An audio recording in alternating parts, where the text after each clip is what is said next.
Okay, so we're always hearing about AI doing all these amazing, practical things, right? Like Mhm. writing code, composing music. But Mm.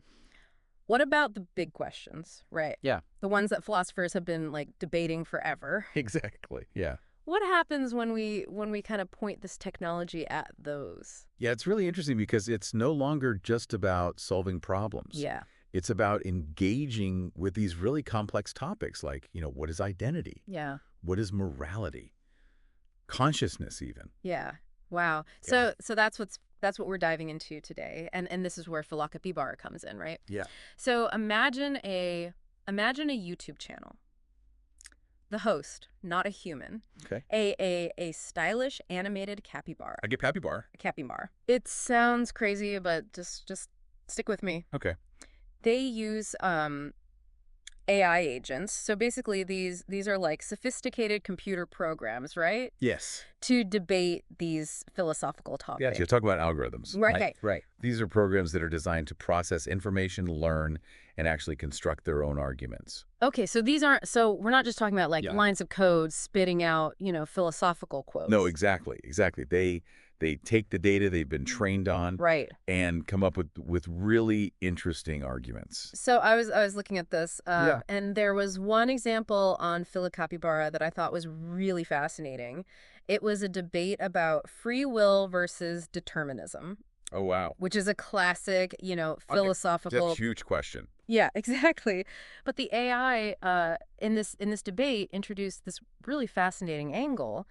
It suggested that, our very understanding of free will, what it is, Right. could be limited by how we as humans perceive time. See, that's what I find so interesting about this. Yeah. The AI comes at these questions Mhm. not being bound by the same limitations that we have. Yeah, so it's saying that our concept of free will is kind of warped by how we experience time. Potentially, yeah. That's kind of mind-blowing to me. Yeah, I mean, it really challenges you to think outside of, the human experience, Yay. which is, a very difficult thing to do. So we're not just talking about AI regurgitating like old philosophical ideas here. No. They are kind of pushing the boundaries here, possibly even creating new avenues of thought, right? Absolutely. And what I find really exciting about this is the potential for AI to actually make philosophy more accessible. Yeah.